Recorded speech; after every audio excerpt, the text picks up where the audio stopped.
I noted that the final section of Rashi's commentary, in which he equates the death of tzadikim to the smashing of the luchot, that both events are kasher lifnei HaKadosh Baruch Hu, a term we shall attempt to define in the Sikha. The source for Rashi's commentary is the YERUSHALMI. Although not directly relevant to the Sikha, it may be worthwhile looking at the two other comparisons recorded in the YERUSHALMI. Background to the second of the YERUSHALMI's comparison is Sefer Vayikra Perek 16, the laws relating to the avoda of Yom Kippur. The Heichal of the Mishkan and the first Beit HaMikdash housed four sacred objects. There was a menorah, a shulchan, and a mizbeach in the front section. In the back section we had the aron with both sets of luchot. The two sections were divided by a parochet, and the pasuk states that even Aharon was not permitted to come in at any time aside from the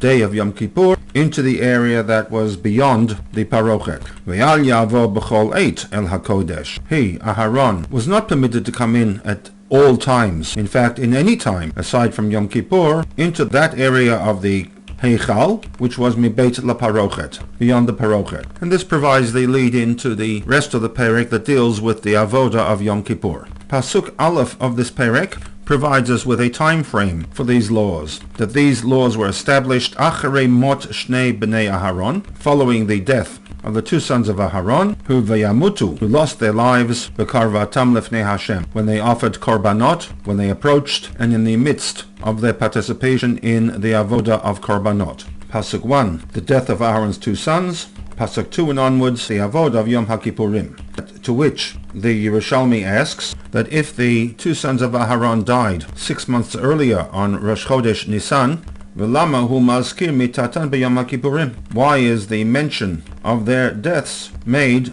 on or in connection to the laws of Yom Kippur? To which he answers, L'lamdecha, it comes to inform us, Shekashem sheyom HaKippurim mechaper al Yisrael, just as the function of Yom Kippur is to bring atonement upon Bnei Yisrael, kach mitatan shel tzadikim mechaperet al Yisrael.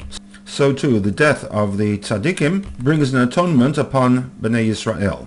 The Yerushalmi does not provide us with details as to how the death of tzadikim accomplishes this atonement. A similar argument is put forth with respect to the death of Miriam. In Bamidbar 20 we are told that Vayavo Bnei Yisrael kol ha'eda midbar tzin, b'chodesh harishon. The entire congregation, which midrashically is code for the fact that this signaled the end of the 40-year decree, Vayashav ha'am b'kadesh, the nation settled in Kadesh, and that Vatamat sham Miriam, in Kadesh Miriam dies, Vatika ber sham, and there she was buried. This led to some further agitation by the people on account of the fact that their supply of water had ceased, resulting in the famous incident in which Moshe struck rather than spoke to the rock. Preceding Bamidbar 20 is Bamidbar 19. The entire perek deals with the laws of Tumah and Tahara. It opens with a statement that Zot Chukat HaTorah, Asher Tziva Hashem Leimor, Daber el Bnei Israel. Moshe is told to speak to the Bnei Israel that Vayikchu elecha para aduma. They are to select a para aduma, perfect, without blemish, an animal that had never been put to work. It was offered as a korban, and from its ashes you had the mixture of water that was a necessary component for the purification process of those who had become tmeya.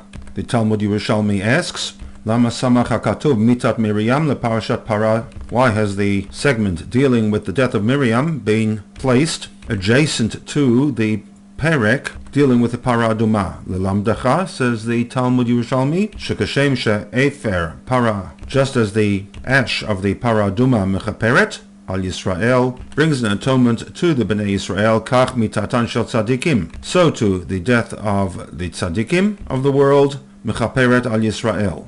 So what we have here are three midrashic observations relating to the death of righteous people. In the first two, that of the Bnei Aharon and of Miriam, we emphasize the atonement factor of tzadikim and tzidkaniot. And in the third, the one that relates to the Sikha, we link the death of Aharon to smashing of the luchot, to inform us that in both situations the events were kasher lifnei HaKadosh Baruch Hu.